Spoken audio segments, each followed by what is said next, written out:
Hey everybody, welcome back to the IHC Craft Room. Today is live number 8 of the Father's Day Favorites series. And I'm super pumped because we are going to be dot painting this hockey goalie mask onto this little trinket tray. So I picked up this tray at Dollarama, which is my local dollar store. You can also check Dollar Tree or any place that would sell things like this. I think this was like $2, I want to say. And it's just this cute little wood box. It's really useful. A little tray, you can throw your crap in it. It's going to be super fun. So I've created a downloadable for this particular image. If you want to dot along with me, you can check that out in the description below. I printed this out at 110% because I wanted to fill the vast majority of this. So we're going to get started. We're going to do this with a chalk transfer today, and you can go ahead and paint your base coat anything you want. I used this rich black chalk paint on my base, which is voila right here. Switcheroo. I pre-painted this with just one coat of chalk paint. Chalk paint's awesome. You very rarely need more than one coat. And then I put 2 thin coats of this Liquitex matte varnish over top. I highly recommend you use some kind of varnish to protect your base coat. This is just in case we make a mistake when we're dot painting. It'll make it a lot easier to kind of wipe that away and move on with our lives. So I highly recommend varnishing your base. I actually varnished the entire thing, but really just where we're going to be dot painting is all you really need to do. So these are the colors I'm going to be using today. As you can see, I have written on here on my Peacock Blue TML, which stands for Toronto Maple Leafs, because this is the blue I use when I'm doing anything Toronto Maple Leafs themed. Now, my husband is a huge Toronto Maple Leafs fan, so I'm making this based on their colors. Of course, it is a copyright trademark thing, so I can't use a real Toronto Maple Leafs what's this image unless I want a lawsuit, and I don't. So here we are, and we're going to be just using the colors that are appropriate. So if your team has different colors, by all means switch out the blue for something else. So we're going to start by doing a chalk transfer. I'm going to color the back of this image using a chalk pencil. In fact, the tiniest little chalk pencil you ever did see, because I insist on making this like work till its bitter end. So I have one waiting though, so don't worry, don't stress. I have another one just in case this doesn't work out. Well, I'm really impressed with myself right now, I gotta say. All right, so I'm going to go ahead and flip this over, and we are going to make sure that we cover this whole thing with a good layer of chalk. And the reason I'm doing this is because I am not capable of freehand drawing. I don't have that kind of skill. And so doing a chalk one means you basically, the sky is the limit. You can pick any kind of image you want and then transfer it over onto your project using some chalk. Or you could use a regular pencil, like a number 2 lead pencil would also work. It's just harder to see, especially against black. Oh, I might have to give up on you. Is this our last time? Don't give up. Okay, this is it though, guys. It's time to RIP my chalk pencil. Man, I don't think I've ever gone down this low on a pencil before. But it's amazing how much we can be resourceful when we're the ones paying for it. All right, I think we've got this pretty well covered. I think. I'm hopeful. I can't really tell because this pencil is ready to give up the ghost. Okay, I think that's good enough. So what I'm going to do now is I am going to throw this away. Everybody say bye. Bye-bye. R.I.P. I mean, you lived a long life, much longer than you should have. All right, so what we're going to do now is I'm going to cut around this image, and then we are going to lay it down. I'm going to cut it as close as possible while still giving myself a little bit of room to hold on with my fingers, because I want to be able to position this so that it looks like it's in the center. Now, you can totally use a ruler for that. I highly recommend it, especially if you're somebody who gets bothered by things being off-centered or a little bit wonky. I don't personally. Some things irk me, but not things like that for some reason. So if mine's a little bit off center, I'm just going to get the hell on over it, okay? Okay, so I've chosen to do mine lengthwise like this. You could obviously do it this way if you prefer. I'm going to show you the difference between if you print it out exactly as it is in the downloadable, it's this size, or that's how it came out for me. So I went up to 110% on this to get that bigger size. Hi there, Tony. Welcome. Okay, so we're going to get started. What we're going to do is just find the perfect spot.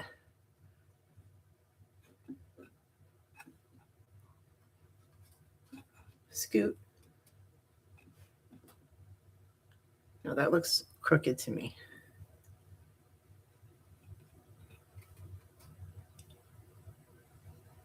Okay. I think we got it. That looks pretty straight. Okay. So what I'm going to be using is a pen to trace over the image. Now, you can use anything you want. You can use a pencil, a pen. I often use my dotting tools because all we're doing is pressing down on the image, following all of the lines, and that pressure is going to transfer the chalk onto our base. So that's what we're going to do. So once you've found the spot and you're sure that's where you want it, put your fingers down, left-handed, right-handed, your non-dominant hand, and prepare to never move it again. Boop, we're not moving you again. That's where you're staying. So now I'm going to go ahead and start tracing.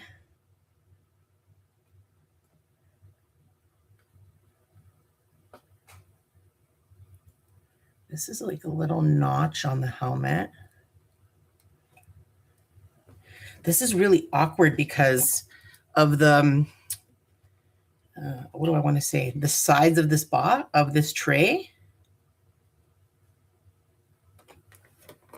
So it's hard to keep my hand in the right spot. Now, the reason I'm saying not to move the hand that I just moved, this one, is because if you accidentally move your image out of place, you will regret it, trust me, because then you're going to have to try to line it back up again, and it is nearly impossible to do. At least for me, it has always been very, very difficult to do if I accidentally move my image, which I've done multiple times on this channel. So I'm sure if you feel the need to go looking, you'll find some examples of that. But all we're really trying to do is get the general shape, okay? If you can't do it perfectly, you can see I'm getting like wonky lines. I'm kind of going off the image. There's nothing wrong with that. We're really just using this as a guide, okay? Now, try to keep in mind, the reason why I started using a pen is because I often lost track of where I had already pressed down. You know what I mean? So having a pen makes it so much easier because you can literally see what you traced already. Actually, as I'm saying this, I should have already checked this. Once you get started, you don't want to go this far. I shouldn't have gone this long, actually. I don't want to scratch that with my pen. Oh, that's working out really well. Okay, so we're good. I just wanted to make sure. Oh, this is the most crooked line ever. Okay, good job, Mary. So for some of these, I'm not going to dot all of it. I'm going to actually do it with a paintbrush, and we'll discuss which ones we're going to do with a paintbrush. I think there's supposed to be a clip up here too. Okay. And that's just because when you're transferring something, even though it might look like a simple design and it might look like it won't be much of a big deal, trust me when I tell you that it will be a big deal. You won't necessarily get all of the detail crossed over. And that's the reason why you kind of need to manage your expectations when you're doing this kind of chalk transfer. Yeah, you're going to get a lot of the lines that you want to see transferring over, which is great. But there's a lot of like minutia, like little details, little small things. Little small things in dot painting can get lost, especially if you're trying to like make an image out of all of your dots, as opposed to if you're doing a mandala where all of those small dots are part of the pattern. In this case, you're using your dots to show the pattern as opposed to be part of the pattern. I don't even know how to describe that. But yeah, we're using our dots to make this image. So there's going to be times where those dots are just not going to look clear. And it's going to be confusing for your eyes.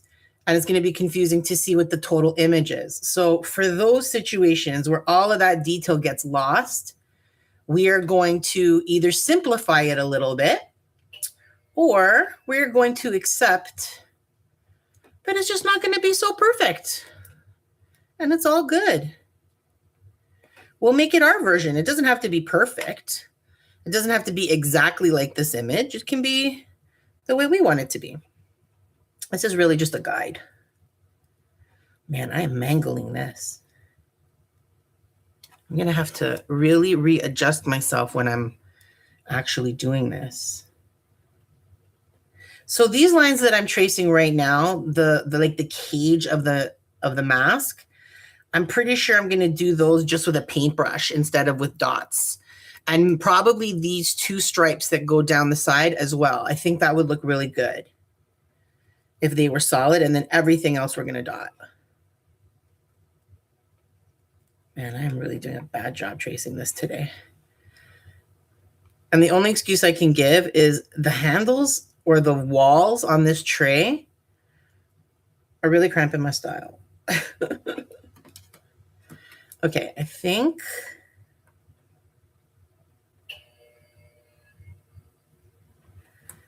okay, so now the gray is a full square. Man, this is going to be messy AF because none of my lines are coming out smooth. Oh, well, I'm up for the challenge. We'll figure it out. All right, I think I got the cage done. I think so. A little clip over here. I'm going to do these two clips down here. And then we'll continue the white line and this one. Oh, white and blue.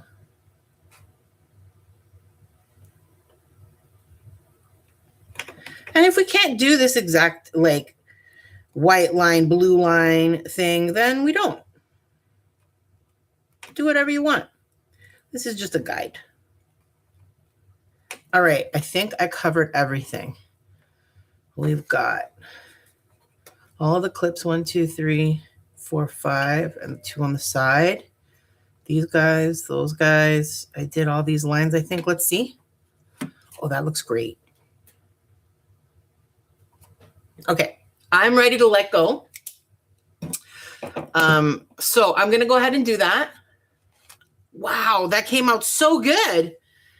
Good, good, good. Okay, great. So let's get started. I think what I'm going to do is we're going to figure out our colors first, and then we're going to decide what we're going to paint. I think what I'm going to do, I think I'm going to actually paint out these lines first, which is going to be a mess, but we're going to try it. Because if not, I won't know exactly where to dot around the edge. It all depends on how fat my lines turn out. And I'm not good at making skinny lines. So there's a really good chance that we are going to be getting some messy lines in this thing. So I'm going to start with a little bit of white acrylic paint. All the paint that I'm using today, I picked up at my local Dollarama. So my dollar store, it's craft paint, nothing special, nothing fancy. I think a bottle this big is like $1.75 right now, and I have used it for a bazillion projects. You really get a lot of stretch out of your paints when you're dot painting. So I'm just going to wet the tip of my paintbrush real quick just to get it really thinned out. All right, so let's start with that outer cage. Oh man, I'm nervous. I'm nervous. Here we go. How am I going to do this so that I'm...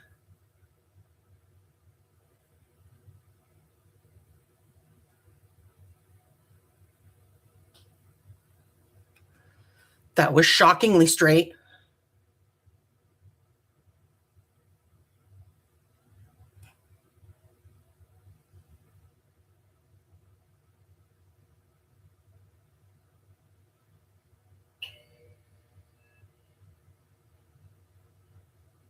The way my hand is shaking right now, I can't even. Okay. That is like shockingly straight. I'm like so impressed with myself right now. All right, now we're going to do the full outer loop here, I think. I want to get straight on my lines because they're a little confusing with all these lines everywhere. So let's be patient. We're going to start on the outer edge.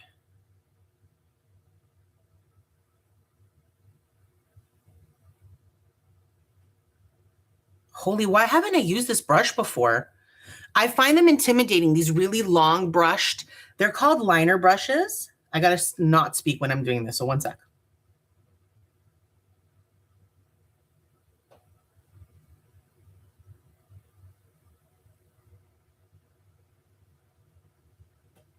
Wow. I am beyond impressed right now. Okay, so this is going to go.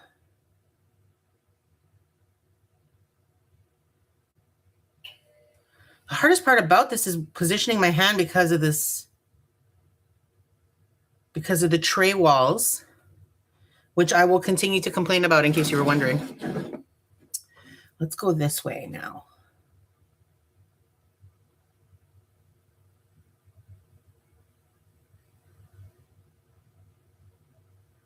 Holy crap. I am so impressed. Whose hand is this? It's not my hand.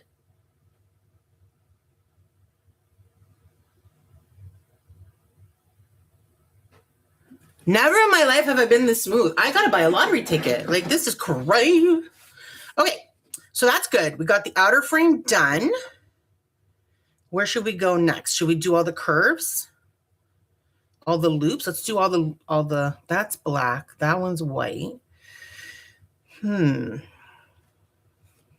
Okay, so this one's white.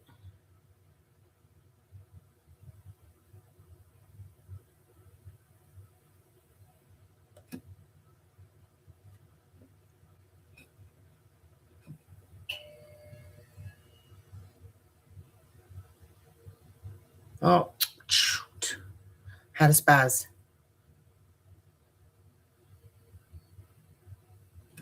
Oh, I made that crooked AF. Can I fix that? How could I fix it? I'm going to try to erase it. We'll see.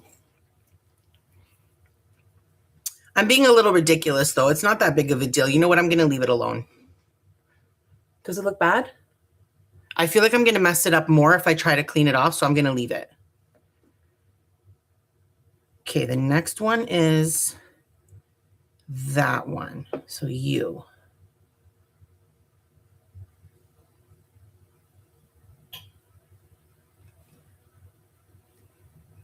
I'm going to turn it this way.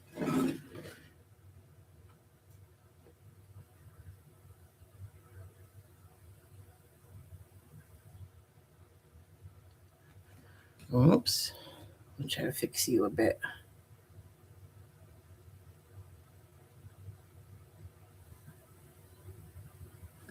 Not bad. Not bad at all. All right. Okay, so we've got those two. So let's do this big one. I think that'll help a lot. Like to help figure out the vision of it. Because they're all these lines can get really confusing and messy, you know?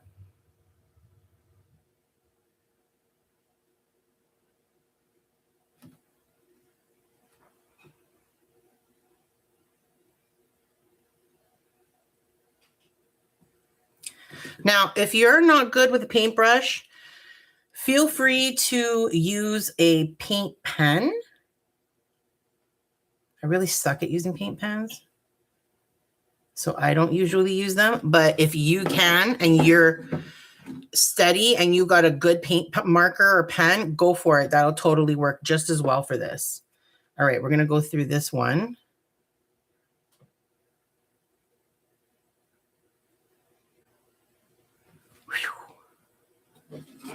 Wowzers. Okay, again.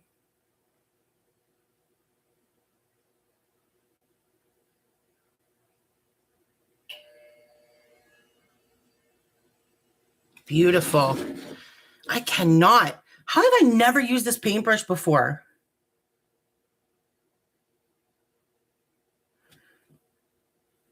I've had it forever. This is why I'm so angry about it. Because it's like, really, Mary, all this time you could have been using this. All right. Oh, that looks so good. Okay. We got the top one. We got the middle one. We've got that one. And we've got that one. I feel like that's it. So now we got to do the lines straight up and down. So it's like one blue and one white. And then the center is white. So what do I do? Should I do blue and then white beside it? I think probably that's my best bet. Because this section here, we're going to do dotted white. And this section on the outsides, we're going to do dotted blue. And you're always going to see some black poking up through the back because I did that intentionally. So if you don't like that, you'll see what I mean as we continue. But if you don't like that vibe, if you don't like to see the black of your background coming through, then you can paint each section with its base color and then dot on top of it. That's totally up to you. But I love having my base, like my background color, pop through my image. I've always been a big fan of that. So it's what I go for personally. But, oh, I just realized I missed these two lines here. So let's do those.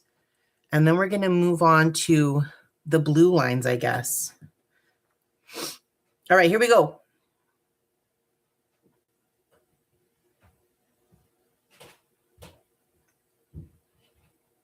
That one's a little crooked.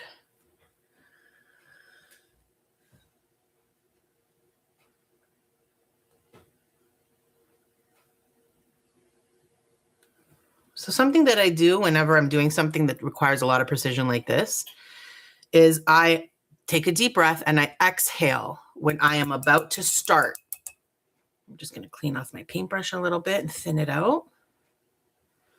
So when I'm putting my paint or my paintbrush in the paint, I'm taking a deep breath. And then when I put my paintbrush down to start working, I am exhaling, which is why I'm silent. Here we go.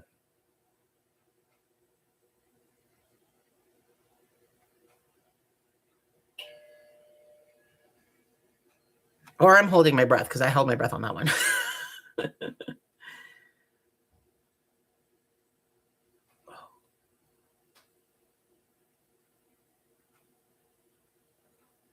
Had a little bit of a spaz there.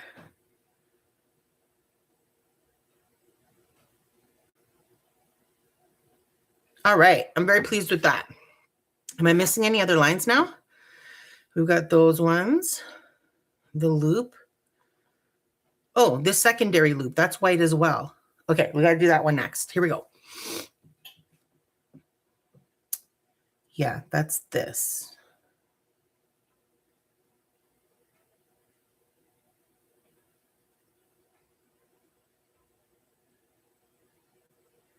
Holy, I'm so impressed. Then we'll go this way.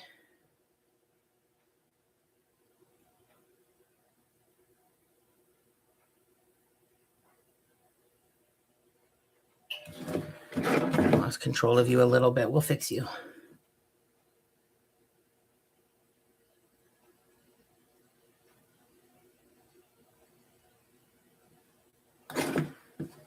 Man, that is coming out so good. I'm so pleased.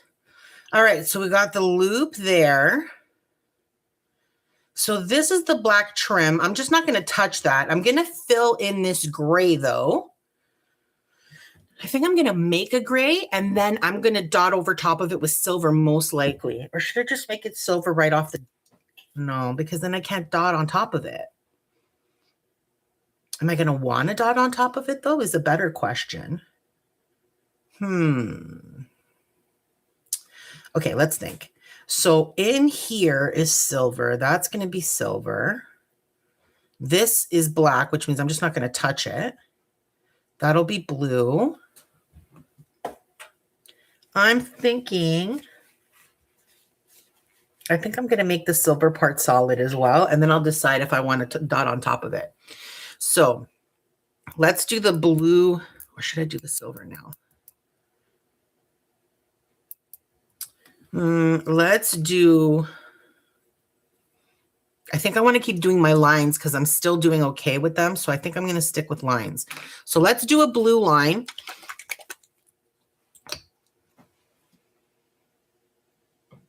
Oh no. Do you have like crap stuck inside you? Pardonnez-moi. Oh my God. I can't open it. Okay, good. Oh my gosh.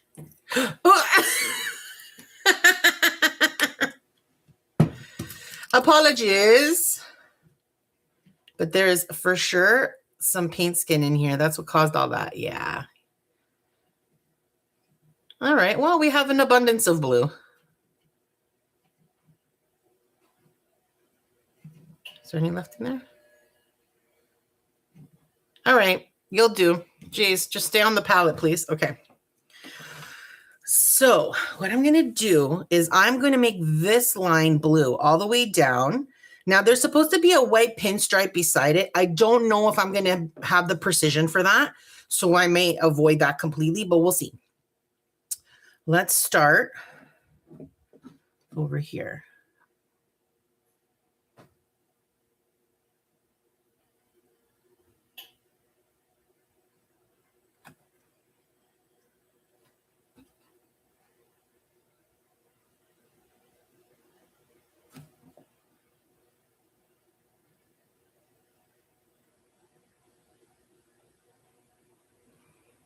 I don't know if that was supposed to go over that. Okay, so it's supposed to go in between these two as well. Let's hope I don't touch my white line. Okay. Gray there, and now this is blue.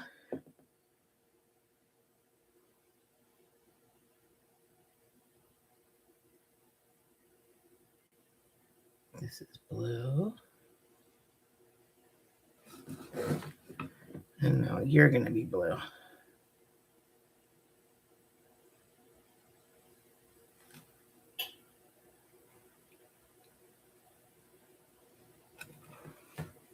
Cool. Let's do the same on this side.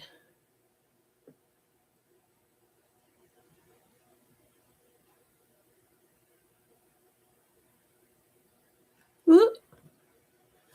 I went over a tiny bit.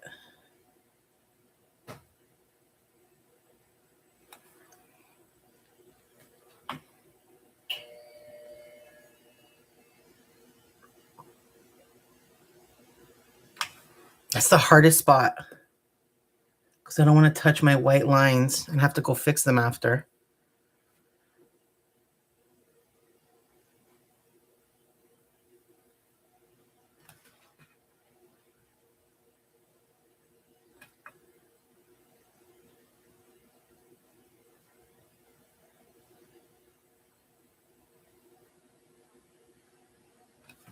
Alrighty. Last one.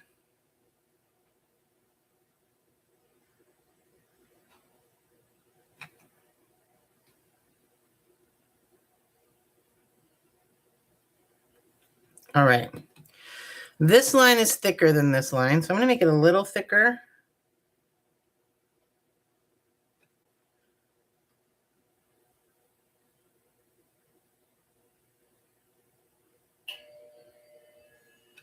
Now this blue is quite vibrant now, but it is going to settle itself down as it dries.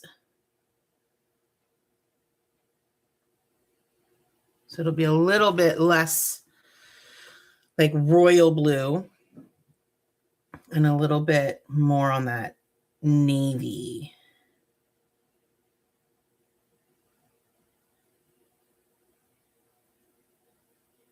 Okay. All right. I am pleased with that. You know what? It really does need that white line beside it, or then you lose the whole point, right? Okay, we're going to be brave and we're going to do the white line next. We're going to be brave together, okay? We got this. We got this. I've got a little cup of water off to the side. I just like to mention these things. If you're a beginner dot painter, all of these little things that nobody ever told me about. Having a little cup of water to the side is super useful. Having a damp cloth, a reusable cloth that you can get from the dollar store, super useful. I have 2 of them waiting. They're already damp and ready to go. I've got myself some toothpicks for situations like this nonsense and Q-tips for any mistakes. These to me are like the most important tools you need for dot painting. So I'm a big fan of mentioning it right off the hop. All right. So I'm going to go and put a tiny white line, as tiny as I can, which is going to be as big as these, right beside this blue one. Now, my intention is I'm probably going to cover these 2 little notches here, these 2 little whatevers these are. I don't even know what those are, knobs, nuts, I don't know, whatever they are. I'm going to cover it a little bit, but then afterwards, when I go put these silver notches in, we'll cover it again. Like we'll dot over that line. So let's not worry about it. We're just going to focus on making a straight white line right beside it.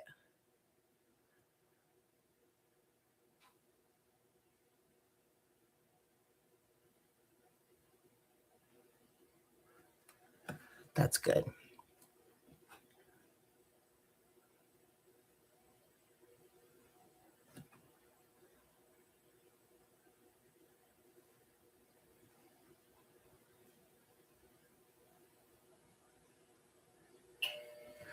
I've learned many, many times when you get it done wrong the first time, sometimes you have to let it go. Because when you try to fix it, you'll end up making it worse. At least that's my experience. So sometimes you just got to accept.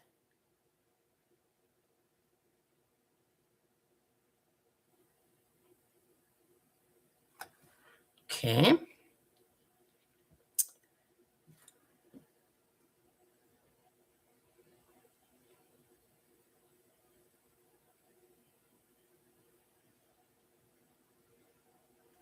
Oh, Shiza, I touched some of that blue paint and it's wet, which means now I've got light blue instead of white. Okay, I'm going to let that dry and I'll come back and line over it.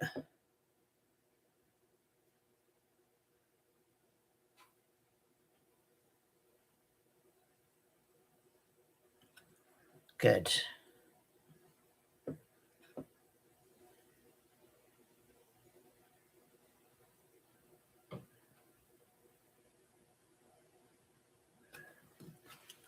Wow, I'm so impressed by that. I came out way thinner than expected. All right, let's do the other side.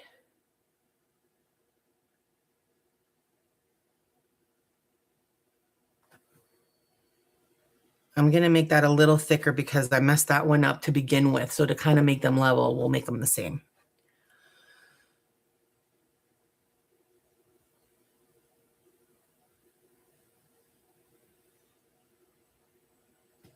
That's good.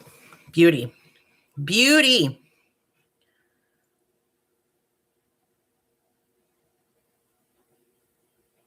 That's good.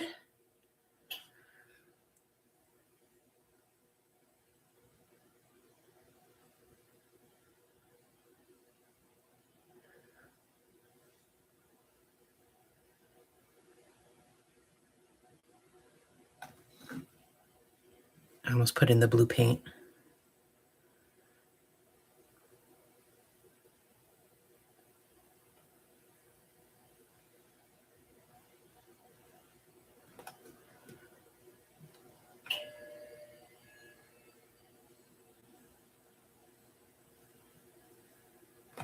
I am beyond shocked with my lines tonight. Like, whose hand am I using? Is it my hand? I don't think so. Because, like, get out of here. Okay. So let's see. What else do we need to do? I'm going to fix that in a second. I'm going to give that a chance to chill out. So this line is part of the gray, right? Gray, there's black there. Then we've got line, line. And the blue is going to start in here, but we're going to do that with dots. I think it's time to focus on that silver now so we can get that center point of the mask done. So let's do that. Or do I want to try to cover that crazy line I just made? Let's cover that first.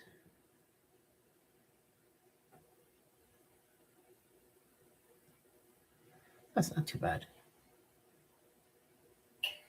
Oh man, I made it worse. As soon as I do a good job, I immediately ruin it. So let's try to fix that one more time. I'm going to leave it alone now, and then I'll go back and fix it later if I need to. But overall, I'm fine with it. All right, let's go and do our silver. Now I'm torn. Am I going to dot that? Probably not. I don't want this area to get really messy with dots. So I'm probably not going to dot this silver part. I might just fill it in with paint. But what if I change my mind? So you know what? Instead of silver, I'm going to make myself a gray. Because then if I want to dot over it with silver, I can. Let's start with white. So when you're mixing your own colors, as we're about to do right now, I highly recommend that you be a little bit conservative with the amount of paint you're using to start off with, because you will very quickly end up with a full container and not the color you want. Let me grab a stir stick. Okay. I only need a little bit of gray. So hopefully that should do just as well. Now, the number one rule about mixing paint is to stir slowly. Do you see me stirring slowly? No. Why? Mary doesn't have patience to stir slowly. It's just a thing. I'm sorry about it. Tell your mom I apologize. But like, that's all there is to it. I actually really like this gray, but I might darken it up just a tiny, tiny bit. Just with a dot. Just a dot. So as I said, as you can see, I don't stir slowly. I stir very quickly because I'm impatient. So that means I get my paint color stirred really quickly, but it also means that I am introducing air bubbles to my paint, which means you're going to have to pay attention to that. You're going to have to be aware of where there are bubbles so that you can pop them, because you never want to let your bubbles pop on their own. You need to totally steer that ship. Okay. So if we get any bubbles, I'm going to pop them. Let's get my paintbrush back. Okay. You come back here. Oh no, I got you wet. Sorry. So I'm going to do that. Okay. I got it. Here we go. Let's go sideways. Because I don't want to touch the white.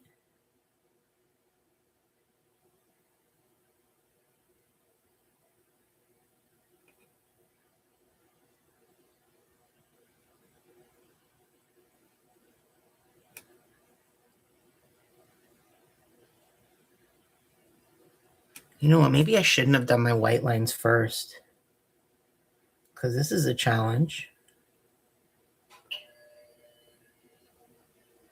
But I'm up for it.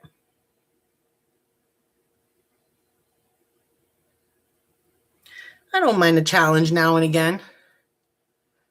I mean, not every day, but you know, now and again.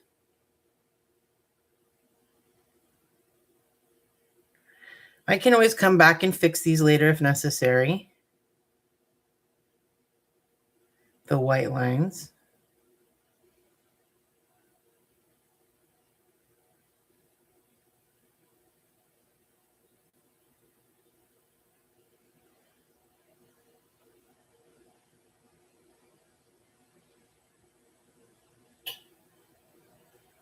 All right.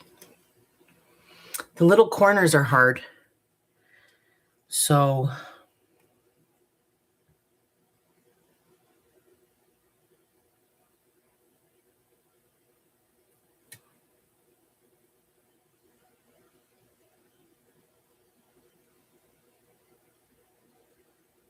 if I'm not able to get into the little corners, later on I'll probably do with a dot paint, a dotting tool. You can get a lot of precision using a dotting tool. So when in doubt, if you don't think you can do it, just leave it. And then we can go back with the dotting tool later.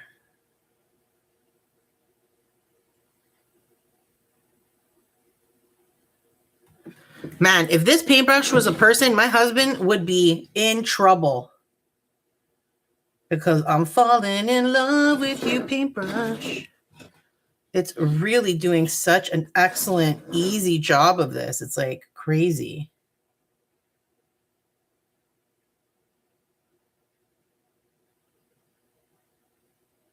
All right, we did it. Okay, so let's do this one now.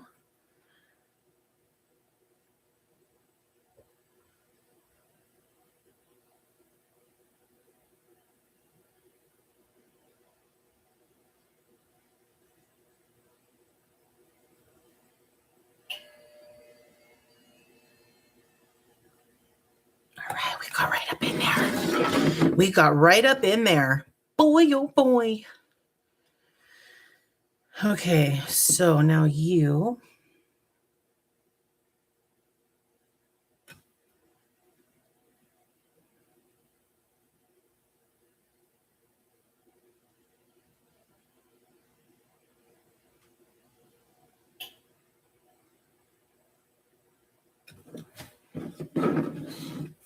And once we're done painting in this silver part, we're going to move on to actually dotting. We haven't actually started dot painting yet. And I'm like an hour in, but that's okay. That was always my intention for this one.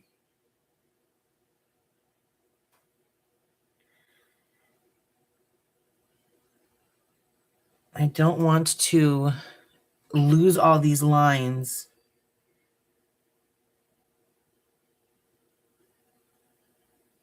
So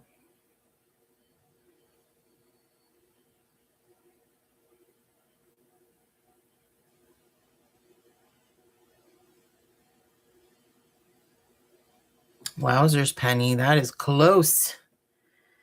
That is very, very close.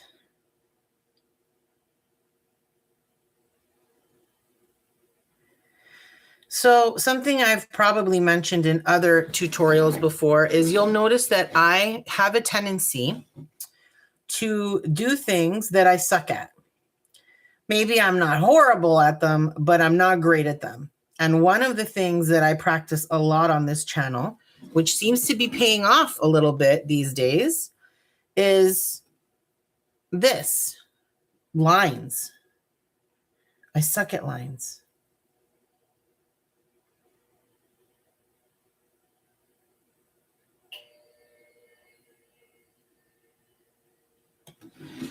It has always been a challenge for me to do a straight line. So this is a real positive project for me today. And I'm finding that perhaps my biggest issue wasn't that I couldn't do a straight line. It might have just been the paintbrush I've been using all this time, because this is going very easily in comparison. So is that supposed to touch it? Not quite.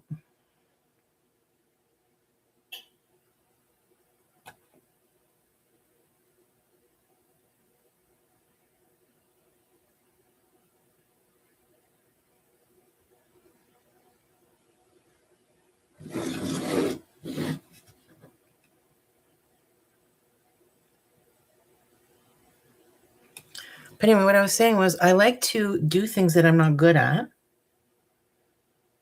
because I don't like not being good at them. I want to get better at it. And I don't have the patience to sit with a piece of paper and just practice. I have patience for a lot of things, but not that. So I prefer to practice things like that by making stuff like this. You know what I mean? Okay, that side could use a little smoothing out, but I am happy with that. We're going to fill in the center, but I just kind of want to smooth this out because it's a little bit crazy. There, that's beautiful. Yeah, I may have to come back after and tidy up my white lines a little bit, but I am perfectly okay with that. I'm very happy with how this is turning out.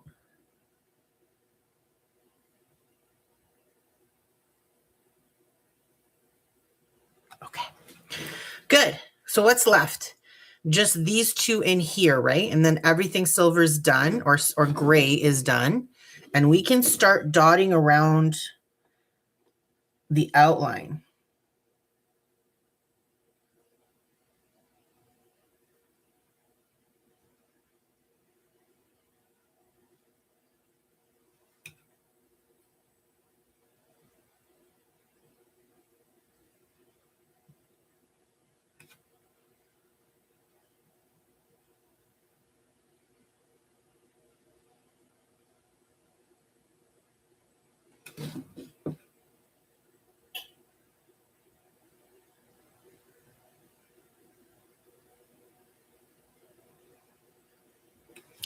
Wowzers. I can't get over how close I'm able to get with this brush. This brush is crazy. And it's not a fancy, it's like not an expensive brush or anything. It's not like the Rolls Royce of brushes or anything. It's just the right type of brush. It's a liner brush. It's got these really long bristles, which I was really intimidated by. So I hadn't really been using this much, and I deeply regret it because the precision you can get is pretty crazy.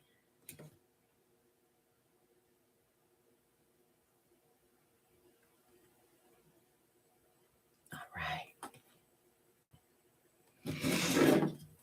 Oh boy, are we in good business here or what?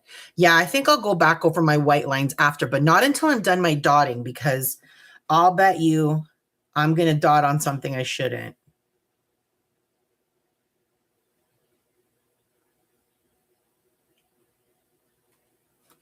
So I'll leave myself a little.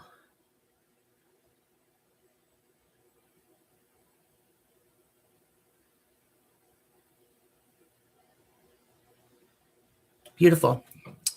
Woo, woo, woo. This is going very well.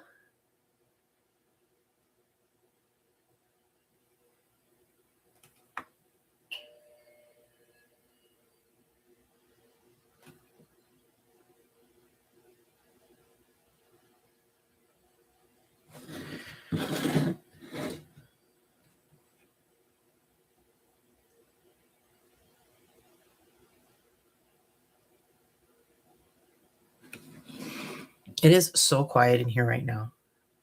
I really wish I could play music while I dot paint or while I do any live streams. But unless it's free music, free licensed music, I do not want to deal with the drama, so I don't play anything, but I hate being in silence.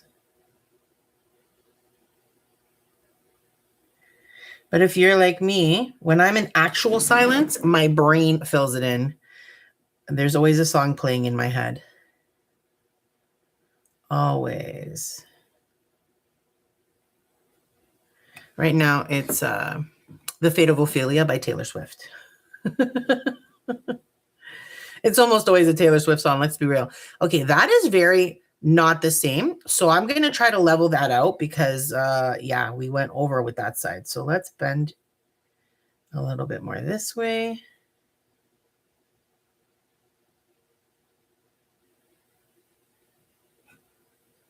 Okay. That makes it better. What do you think? It's looking pretty good, right? Okay. So let's see. Is there anything else we need a paintbrush for, or can we move on to dotting? Let's see what we got left here. So we did all of those lines. We did this line. We did that one. We did all of that. I feel like we've covered all of these, right? Now we got to start with blue again, but I'm going to dot that blue line. These we're going to do with like some silver afterwards. And that's supposed to be white, but I don't know. Okay, I think we're ready to start dotting now. So I'm going to go ahead and grab my smallest dotting tool. Now, if you're not using dotting tools, if you're new to dot painting and you don't have any dotting tools, please don't freak out. You can totally use a bunch of stuff that you have in your junk drawer. So check out a pencil. You've got the tip of the pencil where you can make a small dot. You've got the eraser where you can make a bigger dot. You've got toothpicks, really, really small dots from that. you can take the cotton off of a Q-tip and use the edge of the actual rod of the toothpick of the Q-tip. You could like condense the cotton and make that a larger dot as well. That's another option. I've used things like this glue stick for large dots. That's super useful. So check your junk drawer, the top of a pen, the bottom of it. Like, you'd be surprised how many things that you can find in your junk drawer that you can use for dot painting if you don't have dotting tools. But I do, and I'm going to use them today. So these are called styluses. They are round. They have little round ends on either side. The tops of all of these are the same. The bottoms are different, but every set is going to be different. It just happens to be that mine are like this. So I'm using my smallest dotting tool. I would use this as the equivalent of a toothpick. So if you're using household items, that's what I would use. This is a 0.8 millimeter. It's the tiniest dot you can get in my set. So I'm going to go ahead and start with that for the outline because I want to fill in using bigger dots. So we're going to be using blue for the entire outline with the exception of these clips, which I think I'm going to cover over top of them. So let's start at the bottom and keep an eye on my, oh, I already put too much paint. I'm going to keep an eye on my paint, especially this blue one, because we had this disaster. Oh. Speaking of disasters. There we go. We fixed it. My paint is going to start to get a little dried out and gross. So we got to be very aware of that because you don't want your paint to be in a bad situation. I don't know. I think this might be a little too small. Maybe I should bump up to my 1 millimeter.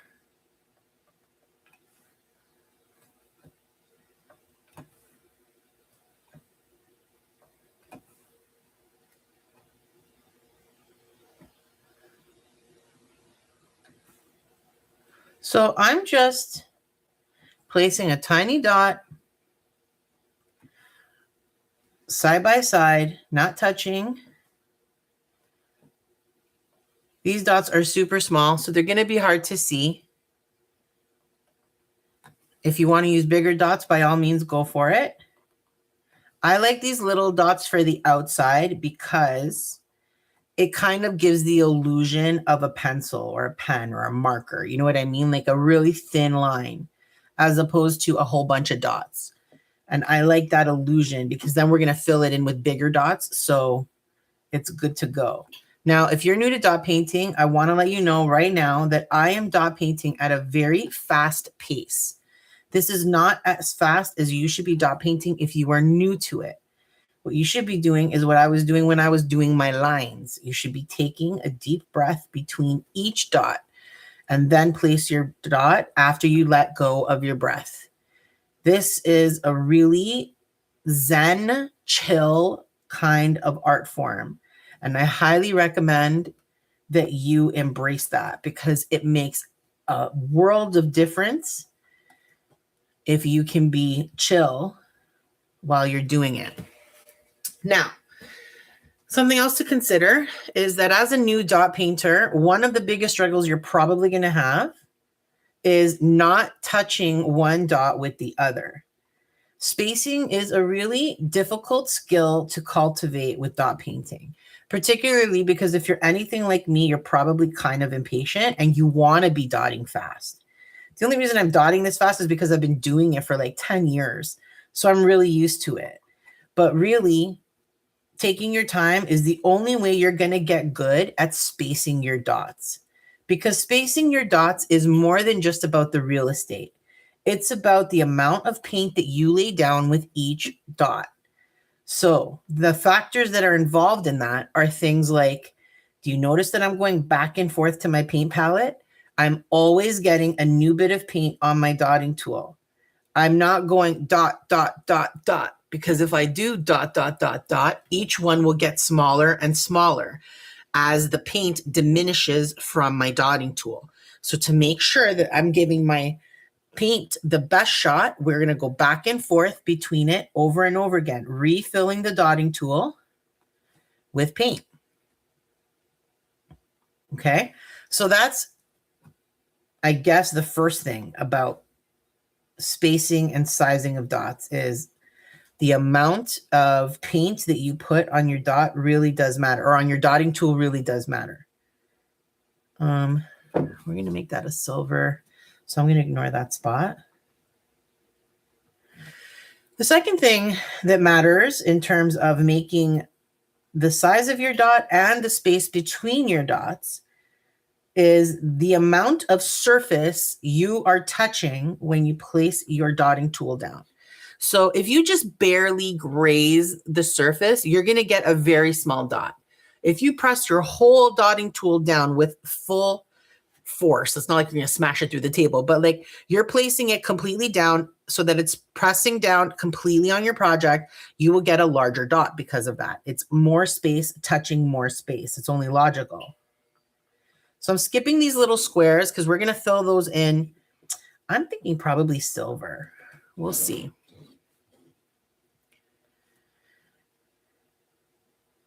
The other thing is, if you're following dotting artists who have been dotting for a long time, you'll see that they are very good at butting their dots up against each other, like side by side, like besties, touching even, but they don't blend into each other. I'm pretty sure that those people have magic dust in their hands, because that is no small feat. It's actually very, very challenging to do something like that. So as a beginner, it's not something you should be staring at. Don't be worrying about those people who can do that. Forget about them. Focus on finding how to make space between each of your dots and embracing the background color showing through. To me, that's the difference. I have background color showing through on everything, and I like that. I like the way that looks. I think it puts a lot of dimension into your project when you can see between the dots. I also like little mistakes because that's what makes things human and handmade. Instead of, going to buy those mass-produced things, we're making a super cool project for your dad, for your father figure, for your hockey fan, for your spouse, whoever that might be. Maybe it's for you, whoever you're making it for. This is a great way to go about it. So if hockey is not your thing, then what is your thing? And whatever that is, print it out, use the chalk transfer method, and make yourself something beautiful with it. This is a great way to practice spacing because you're literally just tracing. Like I'm just putting dots on a line right now, a little bit of space, a little bit of dot, a little bit of space, a little bit of dot.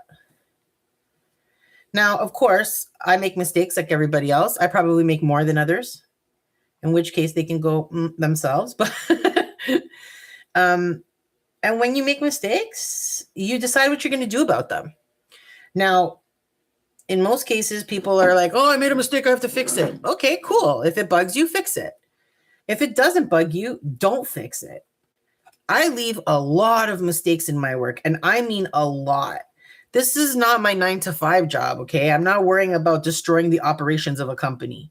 This is a little piece of artwork that I'm doing to pass the time because it's fun, because it's peaceful, it's really zen and really calming. So if something goes wrong and there's a little mistake, who cares? No one's going to even notice it. Half the time you don't even notice it, and you're the one who made it, especially because you're staring at it while you're working on it, right? So if you make a mistake and you're like, oh, I don't know if I should do something about that or not, walk away. Walk away from your project, come back and have a look, and odds are you probably won't even see that mistake anymore. It will have faded into the design that you're working on. So sometimes a little distance goes a long way. Now, of course, we're using chalk today for the chalk transfer method. So all of these guidelines are made out of chalk. So there is going to be something to consider when we're done our project. The first thing to consider is you really, really need to respect how much time paint needs to dry. The bigger your dots are, the longer they will take to dry. They'll dry from the outside in and they'll look like they're dry, but they won't be. They'll be toying with you. So if you decide, hey, my dots look dry, I'm going to go ahead and take out my guidelines. Sayonara, friend. You just messed up your work. I've done it more than once. I've done it more than 5 times, I would say, until I finally learned to cool my jets. So what that means is I'm not touching these guidelines tonight. I will leave them in place. I'll let this dry really well. And tomorrow morning, I'm going to erase my guidelines. How do you erase chalk guidelines? Well, option 1 is using a damp Q-tip. That will work. Another option that I've seen some creators use are baby wipes to like wipe off the chalk. Personally, I don't like either of those options. I feel like they often activate my paint and then make it bleed a little bit. And that makes Mary very ragey. So what I've learned to do is use a regular pencil eraser. I'm going to show it to you after. It is nothing fancy, but it does a perfect job. Last dot, we just finished our outline. Boop, boop, boop. Just like that. Okay, so now let's decide what we want to do. This inner portion is going to be white. Now, we did the trim in dots because I wanted the outline to be visible. But we don't need to dot inside here. Like, I don't need to trim this out in white. Do I? Should I? I mean, I could dot small dot white dots down there and then fill this in. Maybe I will actually. Boom. Boo, which means I got to do blue dots along the other side. So since I'm already in blue, let's continue the blue and then we'll come back and hit that white. Thanks, Tony. I think it looks really cool too. I hope my husband likes it. I'm making it for him. Okay, so let's see. Yeah, we're going to start on the outside of these white lines.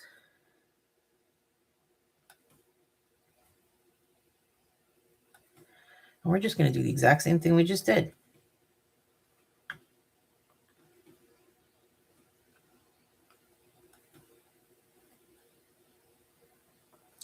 So what happens if you put your dots too close to each other and then they combine? Well, I call that a blob dot. Kind of looks like a football. The two dots merge together and they turn into this like oblong, oval shaped kind of dot. Which is not my idea of a good time personally. So if I get blob dots, there are times where I choose to do something about it. Meaning I'll grab my Q-tip and try to wipe off the paint as much as possible and then try to replace what I made the mistake on. But a lot of times I don't bother. I just leave the blob dot in place. Like I said, odds are no one's going to see it. Okay, you'll notice I didn't refill my paint on my dotting tool for this little section over here. Sometimes having that dot that fades into smaller is better. It helps you fill in these little spots. So that's what I would recommend. It's what I did there. And I'm going to do the same thing here. So I'm going to start with just a regular dot. I might put 2. And then one more fits perfectly. Beautiful. You'll also notice that I am occasionally wiping the paint off of my dotting tool. This impacts the size of your, okay, so we're going to cover this like that, right? So I'm going to start beside the line. What was I saying? Oh yeah. Why I wipe the paint off of my dotting tool is because as time goes on, a little bit of paint is going to build up on the dotting tool. So every time you add a little bit more paint, your dot's going to get a tiny bit bigger. And slowly but surely, you'll notice that your dots are getting larger. And that's because of the buildup of paint on your dotting tool. So it's in your best interest to occasionally wipe that paint off, that buildup off, and it'll help avoid that issue. 1 dot there. All right, good. Now we're going to do this side. These are the most tedious spots right now. Dotting the trim is always tedious, in my opinion. I actually enjoy it because I enjoy dot painting. But to me, this is the time where it can get a little wah wah because it's not really the fun part. But I enjoy it because, again, this is building a skill. Getting those dots really close to each other, following a line, all of that. All of these little skills, they compound on top of each other. And they allow you to eventually make a lot of different things. Especially if you're not worried about making mistakes. Once you let go of being worried about making mistakes or somebody like making fun of you about it, bro, you don't even know how much better life gets. You know what I'm saying? When it comes to art, when it comes to life, once you stop caring a lot, I mean, we all care a little, but once you stop caring a lot about other people's opinions on what you like, well, life gets a lot easier, friends. It really does. So, you know, maybe you'll see this and go, ugh, that's ugly, Mary. Why'd you make it? And I'll be like, ugh, so's your face. Okay. Okay, I wouldn't say that. I mean, I might say that. Depends on how you delivered your attitude to me in the first place. I am willing to return and match your energy. One dot. That's all you need. All right. We've done the blue outline. Oh, I missed this spot. I missed a couple spots, actually. I skipped from the bottom to the top.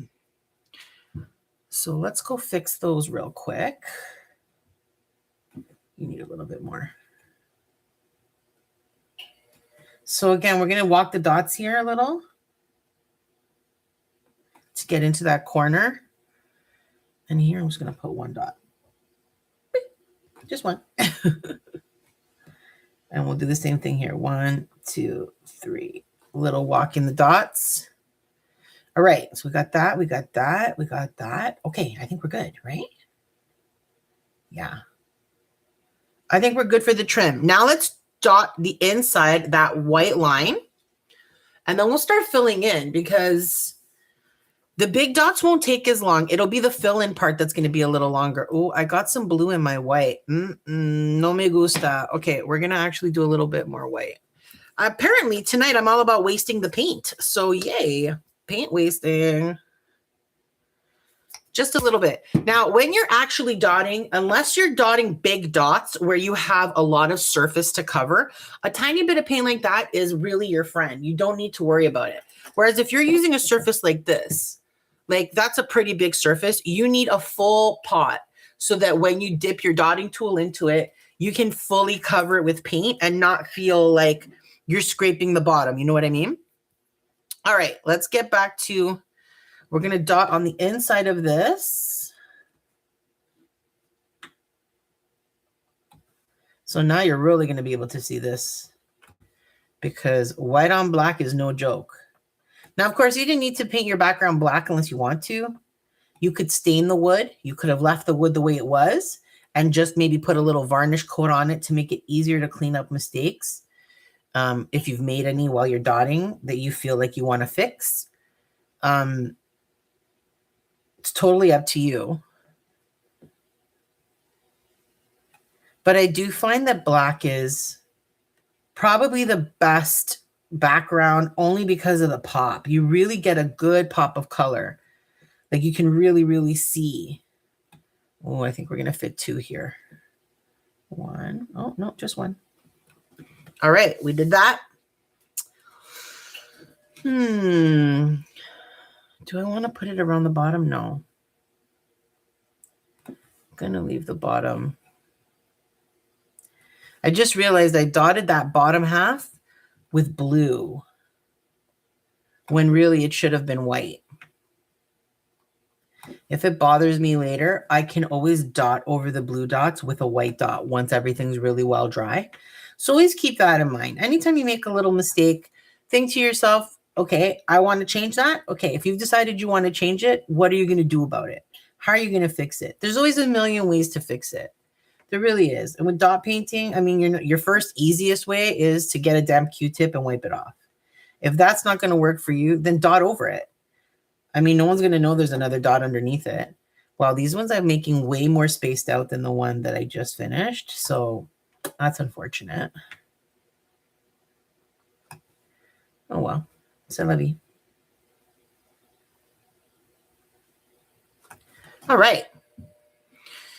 Ooh, I think I do want to paint over that because now it's blue. We'll see. I'll think about it. All right. Let's go and do the inside of this now. And we have to go all the way there. Okay. So this has that little like silver clip or something on top. So I'm not going to go across it in white because I'm going to paint that solid silver. Most likely.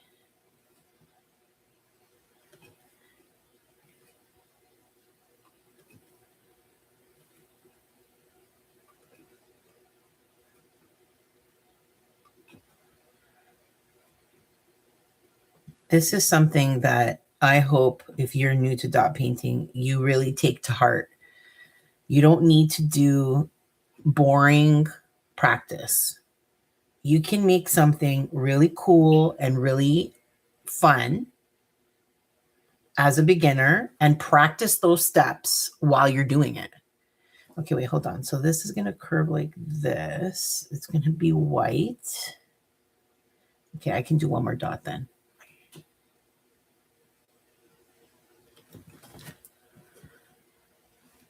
Because what's the difference?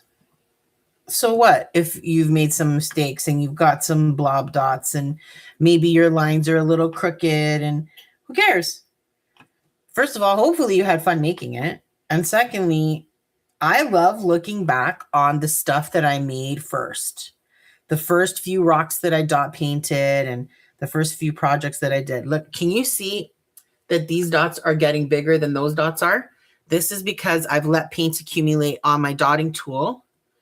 And I've noticed that my dots have increased in size. So I'm going to clean that off and reapply. Much smaller now. Yeah, like I was saying, I love looking back on old projects and seeing how far I've come and the things that I've mastered over time. I would never do that with like a scrap piece of paper that I'm practicing on. But instead, I make fun stuff. And sometimes it comes out a little messy, but who cares? All right, I think, I don't know. It depends on how big I make that click. I'm going to leave that alone. So where else do I put white dots in here? Actually, I'm going to fill this whole section in with white dots right now because this is the white section and it's small. So there's not going to be a lot of room. So I'm just going to actually fill it in with a whole bunch of dots right now.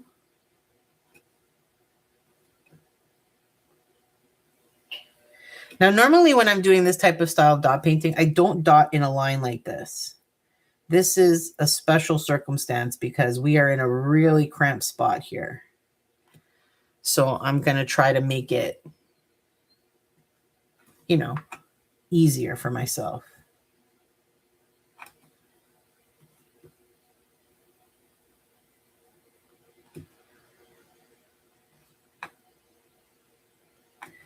Now, the number one tip I can give you about if you're freaked out a little bit because, oh, your dots are really close or there's not a lot of space. Oh, I don't know if I can fit a dot in there. If you're not sure if you can fit a dot, just don't put anything there. Leave it empty. Move away, do something else. Then let it dry and come back to it. I guarantee you, you'll have the room that you need now. It's the fact that everything was wet and you have to be so conscious of it because you don't want to get your blob dots. You don't want to mess things up. So just leave it. Leave it, let it dry, come back. These little dots take nothing to dry. It's the bigger dots you got to be careful about. Okay, I have enough room for one more line in here.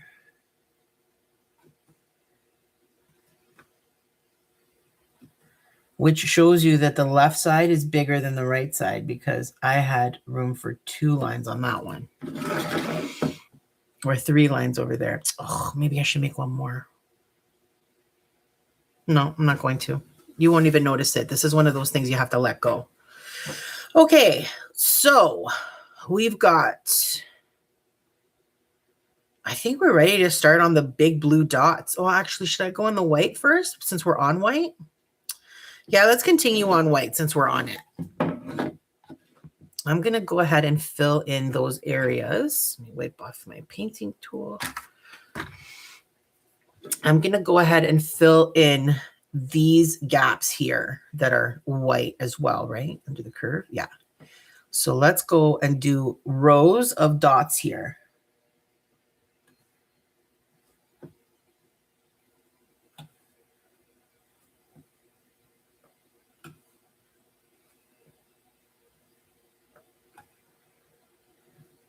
I think I'm only going to put 2 rows in here. Even though I could probably fill it up more, I'm not going to. If I change my mind later, what are we going to do? After it's dry, we'll come back and we'll add some. But I think 2 rows will do very well. This also needs to have white.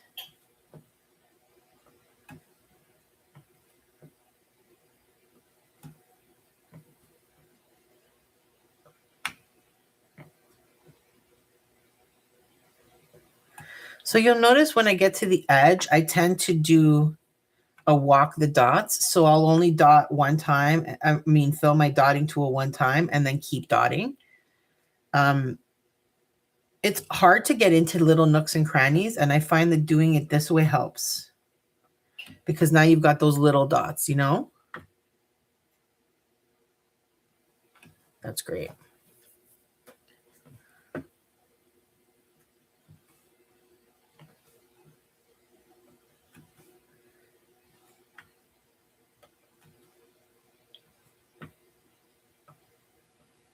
Just like that. I'm going to come back after and fix some of these lines I painted with my paintbrush earlier. Some of them are a little wonky. That's great. All right, guys. We are bipping and bopping over here. Okay, so I walked the dots right into that corner. So I'm going to show you again. This is walking the dots. You put a little bit of paint on your dotting tool. And this is the only paint you're going to use. And we're going to start with 1 dot, 2, 3, and that's it. We filled in the spot. That's all we need. We're going to do the same thing here. 1, 2, 3. Oh, we can fit 4 there. Okay. How about you? 1, 2, 3, 4. That's great. I have a little bit of room here, so I'm going to make that first dot a little bigger to fill that in. Wonderful. Now, these are going to be blue, but this is still white. So let's get that done.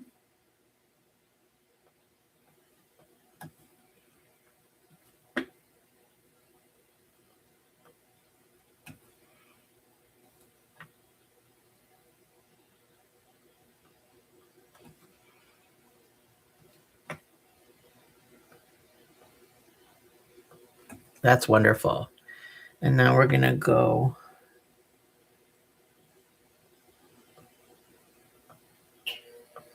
That's great. All right. So we're going to do the same thing with this one. We're still going to go straight up and actually, no, I don't want to do that for those. These ones I can fill. Let's see. So that and that, let me clean this off before I accidentally put paint on things I don't want. All right. This is why I always have my reference image handy. It's super useful when things start getting a little messy. Okay. So all of these little triangles are going to be filled in with blue. So's that. So's that. I think everything that's left is blue. This white section needs to be filled in, but that's going to be with bigger dots. Okay, so why don't we start that since we're in the middle of white anyway. So I'm going to be using my largest dotting tool to begin with. This is the 3mm. It's got the largest bottom to it. It'll give us the largest dots, but they're still not going to be massive. And what I'm going to do is just put a bunch of paint on my dotting tool. And we're going to do similar to walk the dots. Remember, walking the dots, you go bop, bop, bop, bop. Well, we're going to do that, but instead of going in a line, we're going to do it like a triangle or just a random design because we want this to be kind of crazy. Like that. You see what I'm saying? So only a few of these big dots are going to be on here. We will fill this in more later with smaller dots. There, that's it for that section. Let's do the same here.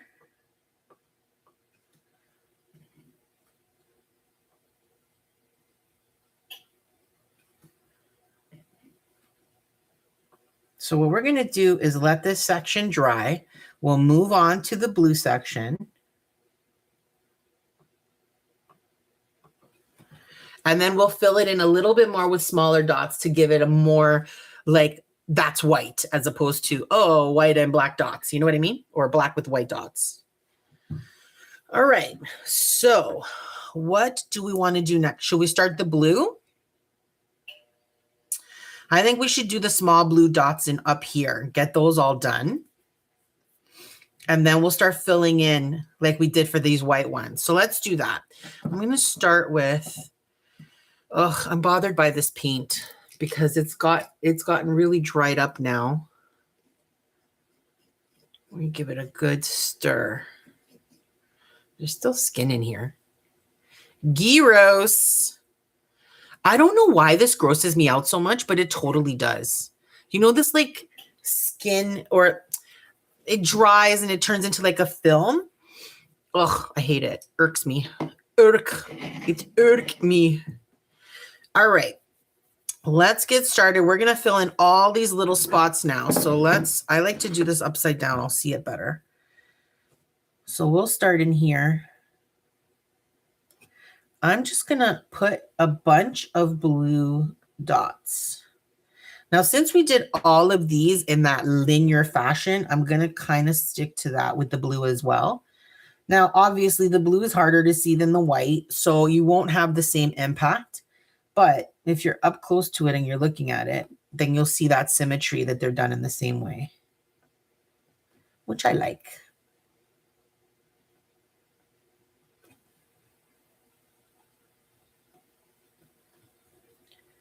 Okie dokie. Good. That's done and that's done. Let's move on to the next. I just want to make sure I don't accidentally dot something I shouldn't, but these are all blue. So let's start with that.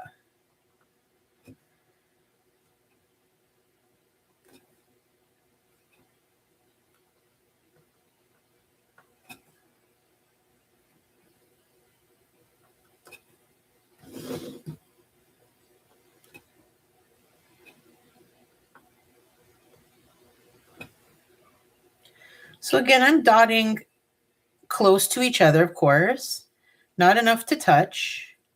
And then when I get to the end, I walk the dots for those last 2 or 3 dots. That kind of like fills this area in really well. Yeah, that looks good.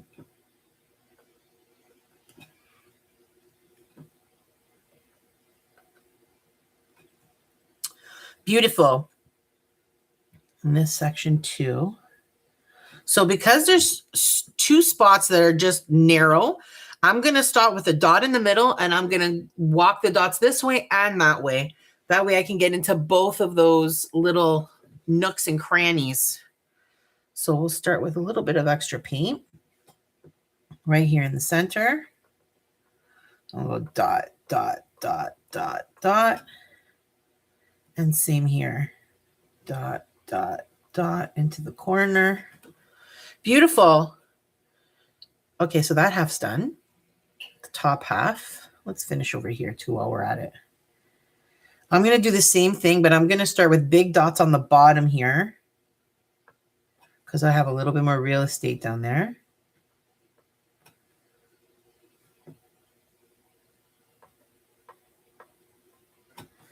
Lots of dot, dot, dot, dot. 1, 2. I don't have any more room there, so I'm going to stop.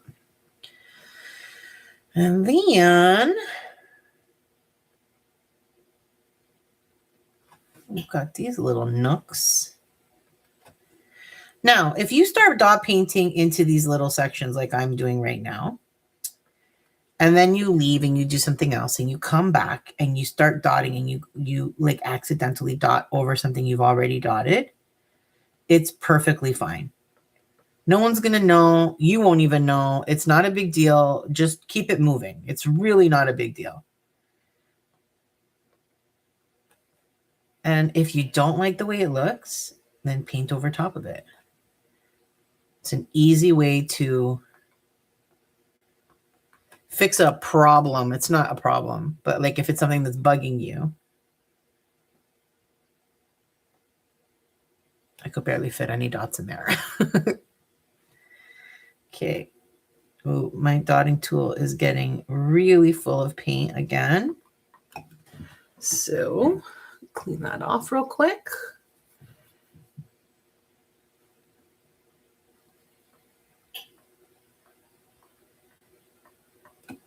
That's a little too small up here, so I'm going to put a couple of dots in. Good. This section, same as that one. One big dot in the center. It's not big enough. Big. And then small, small, small, small, small, small. Wonderful. Same with you. Big dot in the center. 1, 2, 3, 4.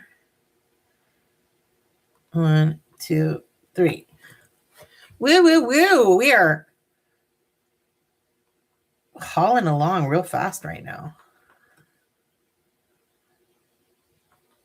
Oh, I made a blob dot. Ooh. Okay, let me look at it.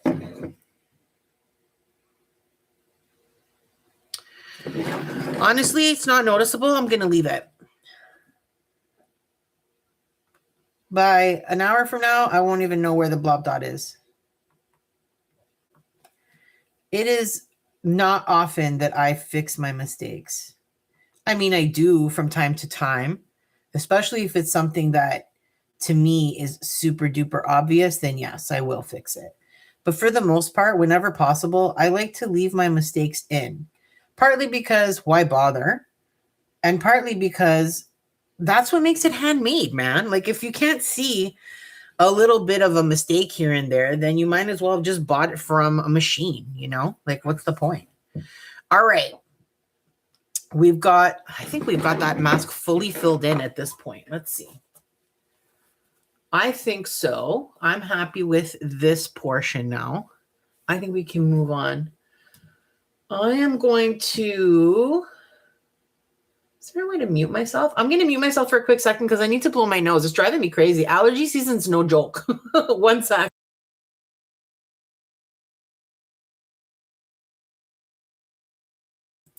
Oh, man, the world is a better place once you blow your nose. Let me tell you. Okay. So let's go ahead and start filling in more of the blue sections, but we're going to go into those bigger dots now. So I'm going to go back to my 3mm. And we are going to put our big dots into these blue areas now. Just like we did with the white earlier. We're just finding a spot that has enough room and we're placing a dot there. That's it. There's no rhyme or reason here. As long as you can fit a dot, place it. If you can't fit it, don't touch it. And then we will come back later and fill in a bunch of this negative space with smaller blue dots. We're going to do these silver random things very shortly. It'll make it easier to fill these in after if I don't have to worry about those silver. I'll put one here. Okay.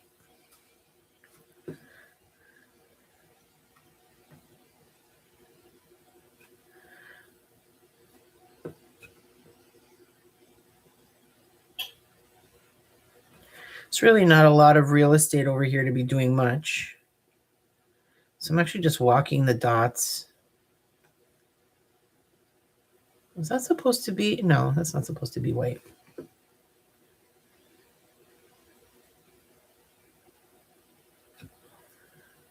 Wonderful. Now we're going to get in between that white line to get those blue dots in. I'm going to actually flip my stylus over. The top of each stylus is about a 1.25 millimeter dot. So we're going to do that. And I'm going to try to fill in here.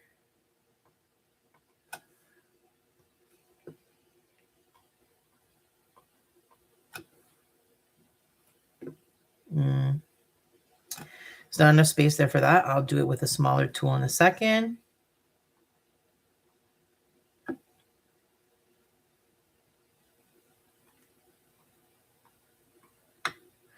Oh, oopsie.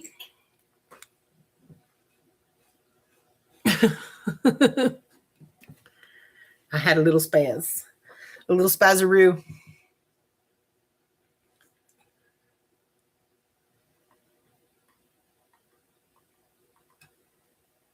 All right. Guys, we are in the home stretch. We're going to be done. I'm guessing maybe another half an hour or so because I do want to fill in quite a bit. So let's focus on what's the next move. I'm thinking we're going to fill in all of these little silver flecks and these white tabs. So these are clips, both of these. They're supposed to be white and they're supposed to be oval. I kind of wonder if I want to make them silver, but no, they're supposed to be white. And so are these on the side. So I'm going to go ahead and make those first. And the easiest way for me to do that is we're going to start off by making it a dot, and then we're going to manipulate the paint into the shape we want. So we'll go like this. We're going to start with a big dot here.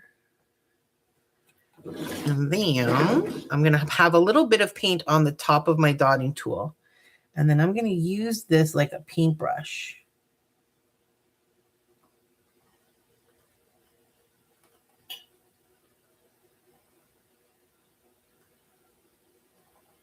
Just like that.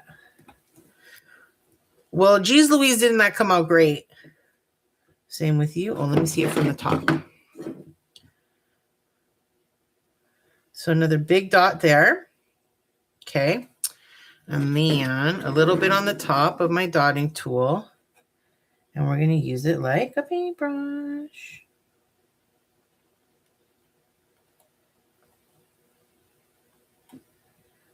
This one's a little bit fatter than that one was.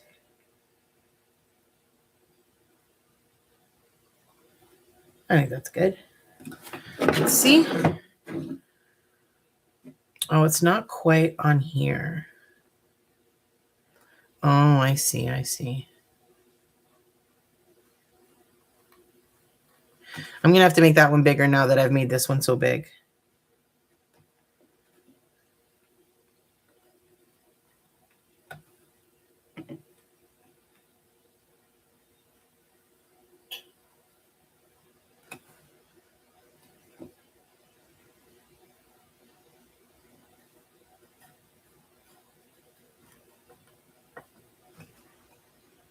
Yeah, that looks about right. Now, the edges also have a clip, but I think those are silver, but I'm going to make them white because it makes sense that these are actual, like, clips. We're going to do the same thing here. I'm just going to clean off my dotting tool a bit. I'm going to go down to my smallest dotting tool and use this again like a little bit of a paintbrush. We're just going to make this a little bit on the square side. Like that. Okay.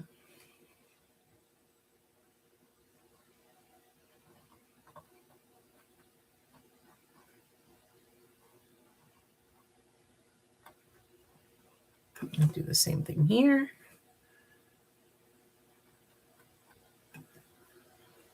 Good enough. It could be better. I'll live with it. Okay, so that's two. Now we got to do the ones down here. So they should be parallel to each other, like equal. So if I'm This one's like in the middle. This one's kind of, yeah, we're going to overlap them. Okay, so let's do a white dot, a big dot. Hi there, Derek. Welcome. It's fun, right? Something different. It's not something you see every day get dot painted, right? So I'm going to try to make that clip at an angle just because I like the way that looks on the image. Of course, if you're more comfortable using a paintbrush for this part, by all means, go for it. But I often use my dotting tool as a paintbrush in these scenarios because I feel like I get a little bit more precision because I'm better at it with a dotting tool than I would be with a paintbrush, I think. Okay. So again, we want to go on a bit of an angle like that.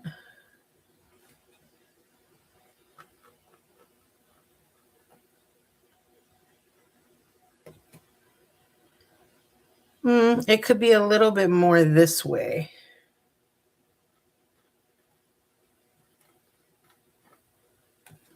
All right, I'm happy with that. I don't want to do any more. Or then I'll have to make this one a little bigger.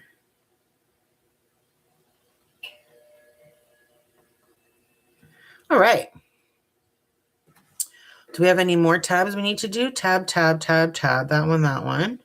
None in here. Just the edges. But these are all, I can't tell. I feel like these are silver, these other ones. So we're going to go silver for those. Now, each of these have a little top nubbin on top. I'm going to do a little silver dot for that because you can't see white on white. But I think that'll look cool. All right. So let's go ahead and do some of those. We'll fill them in. We're letting these other dots dry as well as possible because when we go fill in with smaller dots, it'll be a lot easier if the first layer of dots is already done and dry, you know, so that we're not pulling color we don't want into something where we don't want it in. Okay, so let's start the top one. These are all kind of square.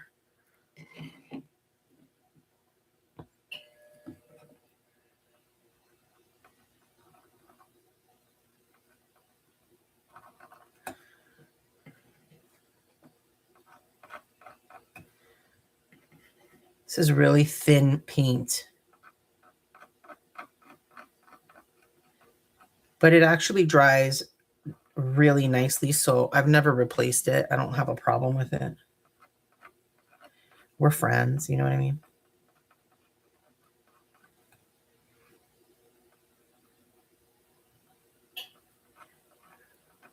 As I mentioned earlier, because we did this chalk transfer, let's talk a little bit about next steps. We'll talk about this again at the end, but it's super important, so I always try to talk about it a few times.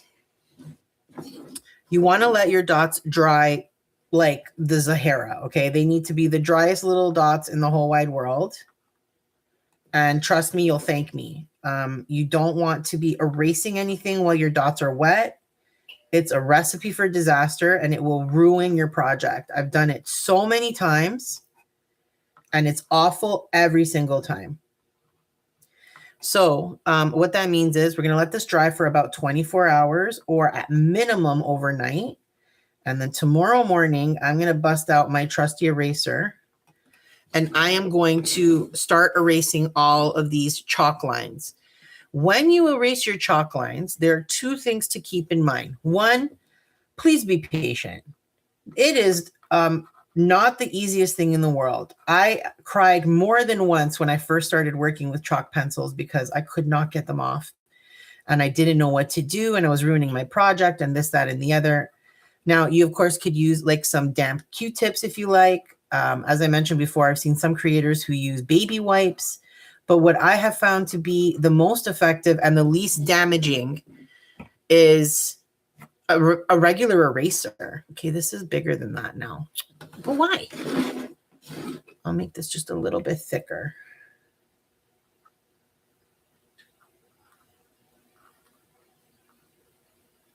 Oh. So what do I do about that? I use my eraser. The eraser makes a huge difference. And when you're done erasing and you finally got all that chalk off, you're going to notice that you're going to probably find some little gaps in your design. And those gaps show up because the chalk paint filled it in. And your brain didn't register that the chalk paint was filling it in. So it's very common after the fact to find little like breaks in your outline, for example, because of that. So keep that in mind when you are removing your chalk lines. Keep your dotting tools handy because you might need to fill in or fix something because the chalk paint was disguising it. That's good. And then once you've fixed, if you have fixed something with your paint, then you're going to want to let what happen? Oh, you're going to let it dry. You're going to let it dry for another 10, 12 hours. And after that, we are going to go ahead and put a top coat on this, a bit of varnish. Now, I showed this at the beginning, but I'll show you again now. This is my preferred varnish. I use Liquitex Professionals. This is matte varnish. I have glossy, I have satin, I have all the things. That just happens to be my personal preference, but by all means, use whatever varnish you like. Just make sure that you do put some varnish over top because you don't want to ruin your design. After all of this hard work, we want to preserve our work as much as possible. So a little bit of varnish goes a long way. Thin coats, okay? All right. We have our silver filled in. Do I have to put this anywhere else? No, but I said I want to put a little dot on each of these, but not yet. Those have to dry a little bit more. So we'll let them dry, and then we're going to put the little nub in as though it's like a screw, I guess. Okay. What are we missing? Anything? I don't think so. All right, it's time to start filling in now. So what we're going to do is switch. Well, no, I'm holding it. I'm going to use my smallest dotting tool again. Again, a comparison would be using a toothpick would be really good for this. And what we're going to do now, I'm going to focus on white for the time being. And we're going to go into all of these spaces that are white. And we're going to make them look more like this. We're going to fill them in so that there's no little gaps anywhere. We want it to look like a wall of white as opposed to dots on black, if that makes sense. So we're going to do that by just grabbing some paint on our dotting tool. And where you see a gap, you put a dot. That's literally it. We are going to try to fill this in as much as possible. And what's the rule? If you can't fit a dot, if you're like, ooh, I don't know if that's going to fit there, then don't put it down. Don't bother. Leave it. You don't need to put a dot there. Just let it go. Leave the spot empty even and keep going. Do something different and then come back to it. And you can fill that spot in. Everything around it will be dry and you'll be able to do what you want to do without worrying about dotting over something accidentally or making a blob dot or something like that.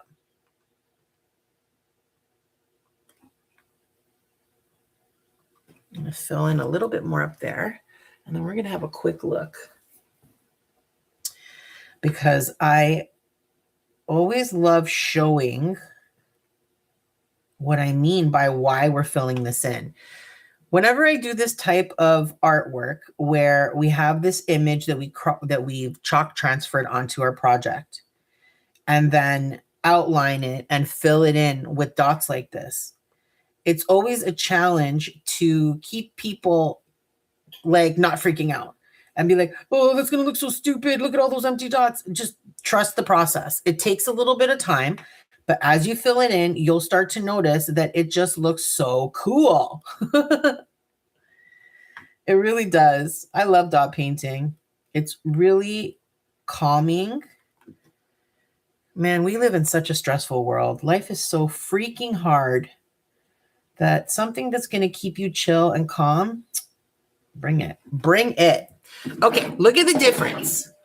Look at the difference between this part that we filled in and this part that we didn't fill in yet. I mean, it makes an impact, right? You can totally see that. Now, that's not to say that we don't have a couple of spots we can still fill in again, and we will. We'll go back for one more pass. But for the most part, that section's done. So we're going to move on to this section. And we're going to do the exact same thing. Just where you see a space for a dot, then that's where you're going to put it.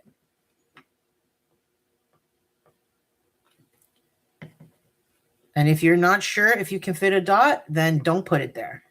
Come back later and fill it in.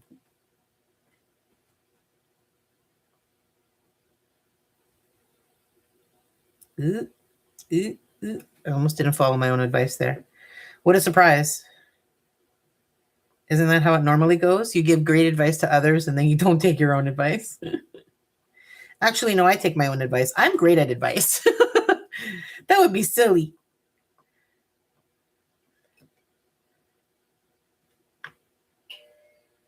Boop. You needed a boop there.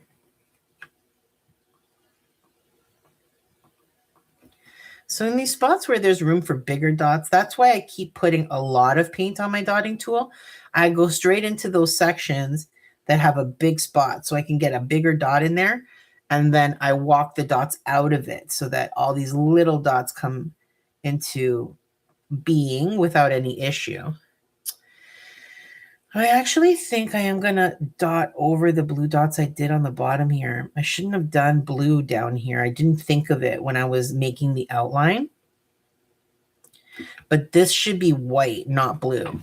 So I am going to literally dot over top of my blue dots.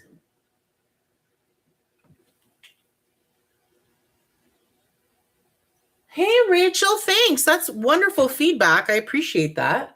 Rachel just said, super cool. It's so noticeable when you show the one with the little dots and the ones without. You give great advice. Well, thank you so much. That's super kind of you. I definitely hate when people give wishy-washy directions. It makes me want to swear. So, you know, we avoid that. All right. We are in good shape over here. So I'm going to leave this white section to dry a little bit now. And we're going to go ahead and do the same thing we just did with the white with the blue. So we can fill in that whole section. How you doing, blue? You have been having a rough go of it. Eh? Are you sticky? I mean, it's still usable. There's enough in here that I can still use it. But good Lord, what a train wreck. Okay. Let's do up here.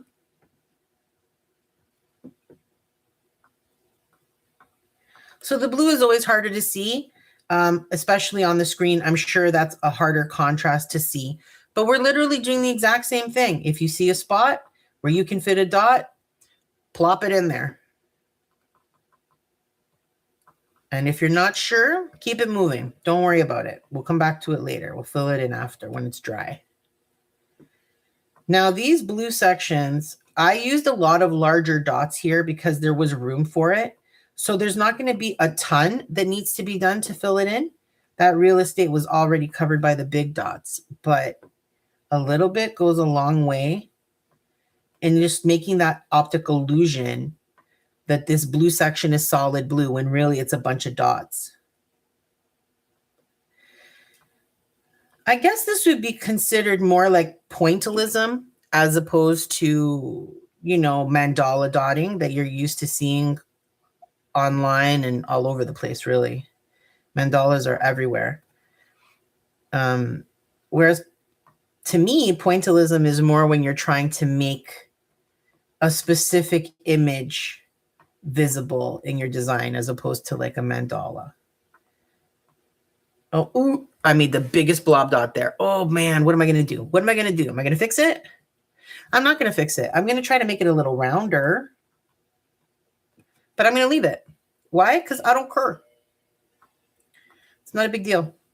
You won't even notice it. It's going to just look like a big dot later. If there was one thing I could tell Mary from the past when she was learning dot painting, it would be exactly that. Chill out. It is not that deep. It's really not. They're so easy to fix. Probably the biggest lesson I've taught myself with my YouTube channel is exactly that. I make mistakes all the live long day. I really, really do. I'm constantly trying to fix something I messed up, or, oh, that's not going to work, or, oh, that's not how I had planned it. Constantly. And that's perfectly fine. It's actually really, really increased my pivot muscle. Pivot. And if you don't know that reference, I don't want to be your friend. Did you see what I did there? Did you see? Oh, dad jokes. I love you forever. All right. I'd say the top is pretty filled in. What do you think? We are cooking over here. We are cooking. Okay. I'm going to do some fill in. Now, these sections here, I'm going to leave them alone. They look pretty filled in. This is an example of what I meant by when we erase our chalk lines. Tomorrow morning, when I erase all the chalk lines, I'm going to see the little gaps that remain, and that's when I'll just fill them in really quickly, only if they bug you. If they don't bug you, leave them. Who cares? What did I just say to you about making mistakes? We don't care. We don't care about mistakes. We're just having fun, making fun stuff. So again, we filled this in with a lot of bigger dots, so not a ton to fill in here. Just a bit. Solo un poquito.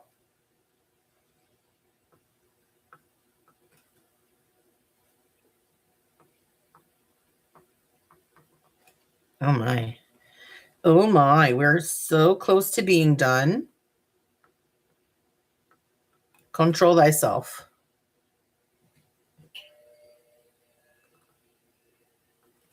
All right. Let's have a quick look-see. I don't really see anywhere that needs a lot of attention. I'm going to fill in the white a little bit more, but I'm happy with the blue. I don't think I'm going to do a second pass on the blue. I feel like we've filled this in as much as we can. Yeah. Okay. So let's fill in a little bit more of the white, and then we're going to clean up our lines a little bit and call it a day, because I think we have done a successful arrangement over here. Okay. So this is literally like find a spot and find a little black spot. Boop. Here's another spot. Boop. Okay. We got two. One more here. Beep. Yeah, that's it. There is no more room up there unless I want to double up on dots, and I don't. So we're going to leave you done. I consider you done. Let's see over here. Boop. I got one there. And la. Beep. Ba. Scoop. Beep. All right. I think that's it, guys. Now I'm just trying to find some place to put something. All right, one last thing, and then we're going to clean up our lines. And the last thing is I want to double up on top of these dots. I'm not happy that I did blue there. They should have been white. And because of that, to make sure that I totally cover them, I'm going to make sure I have a lot of paint on my dotting tool for this. And I'm going to try to do dot for dot if possible. And I think it is possible because I can actually see them, so it shouldn't be a big deal. I'm literally just covering up the blue dots with a white dot. This is what I'm saying about not stressing over the mistakes. Like, look at how easy it is to fix it. Nobody would ever know it was there unless I tell them. And you better not tell them, guys, okay? Like, don't tell them. I'm trying to disguise it. Don't be a stoolie. Okay. Now I'm going to get my fancy paintbrush back that has become my bestie. I'm going to wet it a little bit just to thin out the top a little bit. Now I have one spot that I spazzed out, which is right here. I'm going to try to fix it, and I want to thicken this line up a tiny bit as well. So let's do that. Let's try to fix this first.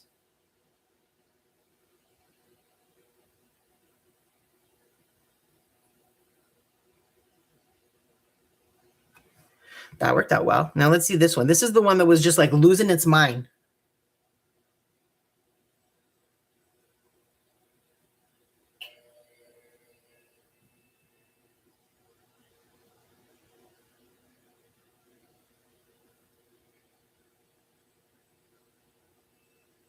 Not bad.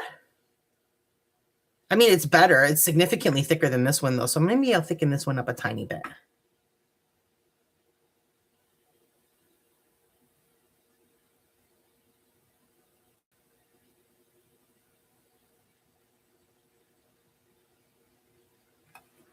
All right.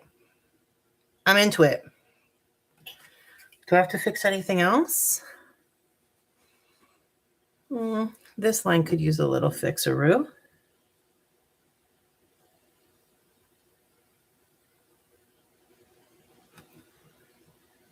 I can't get over how easy this brush is. I feel like such a douche nozzle. Why didn't I do this sooner? I dot painted a flower pot recently for my Mother's Day Masterpiece series. And I tried to fill in a bunch of lines using a completely different paintbrush. And Lord love a duck, was that a joke? You should see the difference between those lines and these ones. It's unreal. I want a little bit more right here.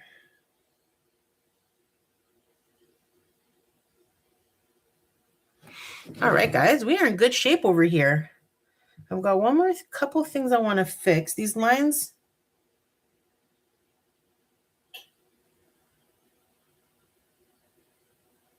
Yeah, you need a good fixaroo right here.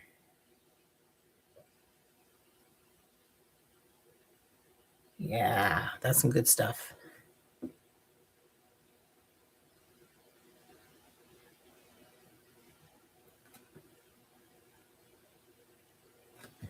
Okay. You could use a little fix. And then we're done with lines. We're just going to do the top dots on those few clips.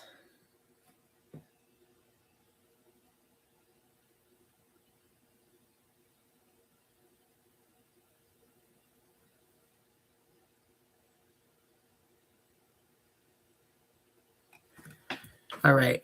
There was something else I wanted to fix. What was it? It was that. This way.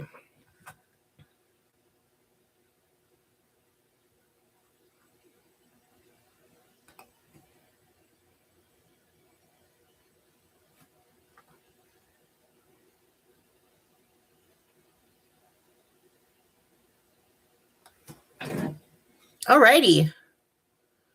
I'm pretty pleased with that. I think we did a good job.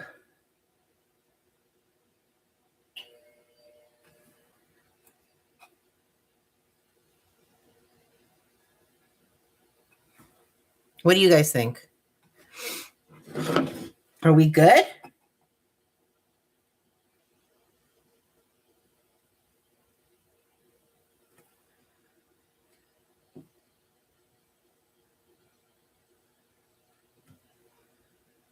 Just a tiny bit.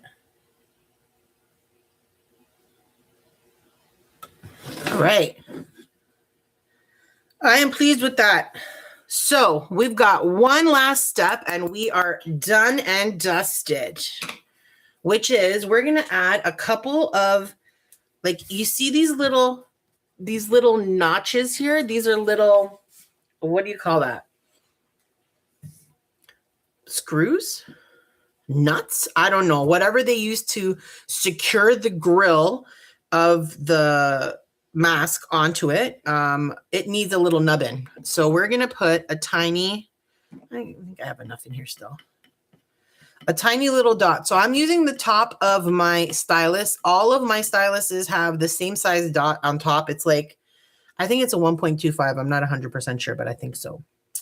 So we're just going to do, actually, let me use a smaller one for these corner ones. No, wrong side, Mary. The smallest one I have, I'm going to use for these corner ones. I'm just going to do a little boop and another boop right there. Now, these other ones, the top and bottom ones, we're going to do a little thicker. So I'm going to flip it over and use my 1.25 side. And we're going to do up here.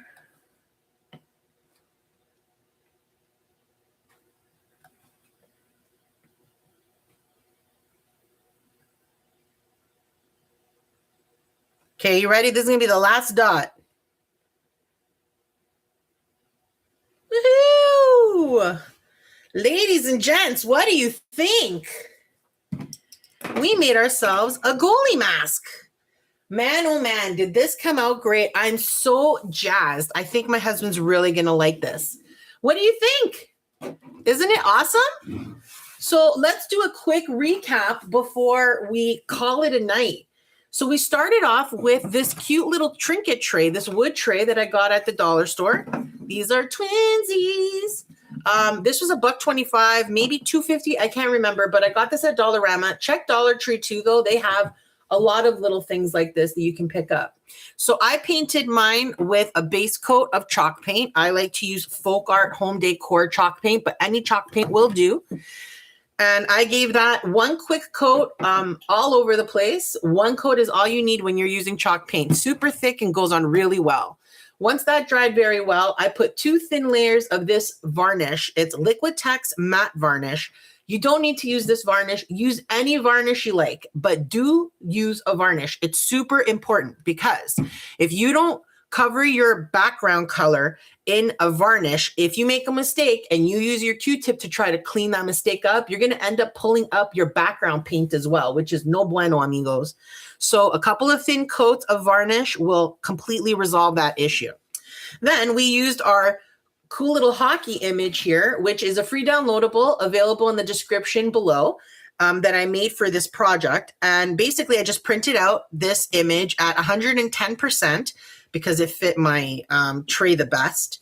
And then we flipped over the back, colored it with a bit of chalk pencil, and then positioned it where we wanted on our tray. And using a pen, I just pushed down with some, a bit of force, enough that you can transfer that chalk onto the tray. And once we traced out our whole design onto the tray, we started dot painting. Well, first I drew in my lines because I really wanted these lines to be solid. I think it makes a big difference. So we drew in our lines and then we started filling everything in. A little bit here, a little bit there. Now tomorrow, we're going to let this dry overnight. Tomorrow, I'm going to bust out my eraser. Where are you, eraser? You're around here somewhere. Where are you? Oh, I don't know my eraser. Oh, here it is. I specifically leave it with my dotting tools because I love this eraser. So I'm going to use this eraser. It is a nothing eraser. It's just an eraser you would use from like school. And I'm going to erase this whole thing, get all those chalk lines off. I'm going to take my time and be patient because it can take a little bit of time. And if I need to, once removing the chalk lines, I might see some gaps in my design, in which case I will fill them in and let this dry again. If you fill in anything, let it dry. Let it dry for a couple of hours at minimum. And then you're going to go ahead and add a top layer with your varnish. Now, this varnish, it's very important anytime you're working on a project. If you varnish it without taking your chalk lines out, then become friends with those chalk lines because they're not going anywhere. Once you put your varnish on, it's like a sealer. It's locked in. So don't forget to erase your chalk pencil lines first and then put your sealer in. That way you'll have a beautiful design with no guidelines left. And all you can see is this stunning work that we made together. Isn't this awesome? I think this would be an amazing gift for anyone, especially your dad, father figure in your life, maybe an older brother, or maybe a mom who works like a dad. You know what I'm saying? Lots of moms do both jobs. So if that's you and your mom, tell her I said Happy Father's Day. All right. Now, don't forget, this is part of the Father's Day series. So we're going to keep making some awesome stuff. Now, normally on Thursdays, we make wreaths together, but I'm not going to be able to do a live stream on Thursday. So we're going to do it tomorrow night. Surprise! It's going to be on Wednesday instead.